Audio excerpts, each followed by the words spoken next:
Ollie Davis and myself have been working and building up partnerships really with the community in this area for the last 18 months. We've known about this site, but what we really wanted to do was to engage the community in it. Now we're in an area of Cardiff which does, it has to be said, have some social problems and it's quite a poor area of Cardiff. But having said that, it's also got an amazing community spirit and there are some great things that go on here. And it has been, I think, a little bit stigmatised at times, and it has a reputation which is unjustified.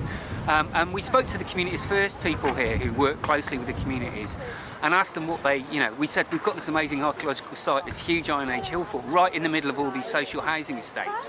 What can we do? And they said, well, the two things that they wanted was to change that stigma really of the area and to provide educational opportunities for people at lots of levels, so working with schools, working with adults. And really we're in the early stages of the project still at this stage, but we started by getting a little bit of funding from the AHRC and the Heritage Lottery Fund, and that's enabled us to work with schools to do some really interesting archaeology and art crossover projects. Okay, so part of what we tried to do was, we wanted to engage the kids in a way that was creative. And we got an artist who's been our resident artist to devise a programme.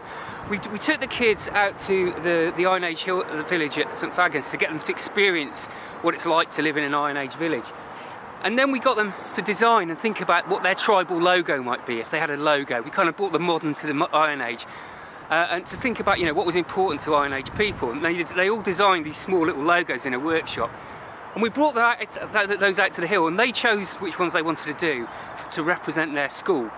And then they made them on a massive scale, eco-graffiti out of bark, which we laid out here on the hill, and you can just about still see them here. This one right in the middle is actually a horse's head shield. You can probably see that. And we, that's going to be that's the logo for our CAER project. That one, I believe, was done by Mary Immaculate's school, and they did these two ones here. We've got a torque over there. I don't know if you can see that. It's an Iron Age torque, that kind of horseshoe. Was another representation. A Celtic serpent just there beside it.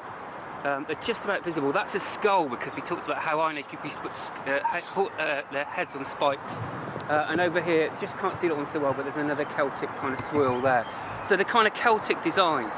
And it was amazing because the kids really, really engaged with that. It made them focus and think about what was important to Iron Age people, and then come up with this really creative, if you like, design, which they laid out on the hillside. And one of the things we're trying to do is challenge the antisocial behaviour that goes on up here.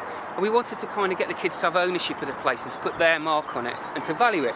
And what's interesting is, we did this at least, I think it was about 5 weeks ago, and these are still here. Nobody's touched them. They've not been kicked over or vandalised. They've been left because the kids did them themselves. And I'm amazed by that myself, because I hadn't been out here and they're still here. So I think that's wonderful.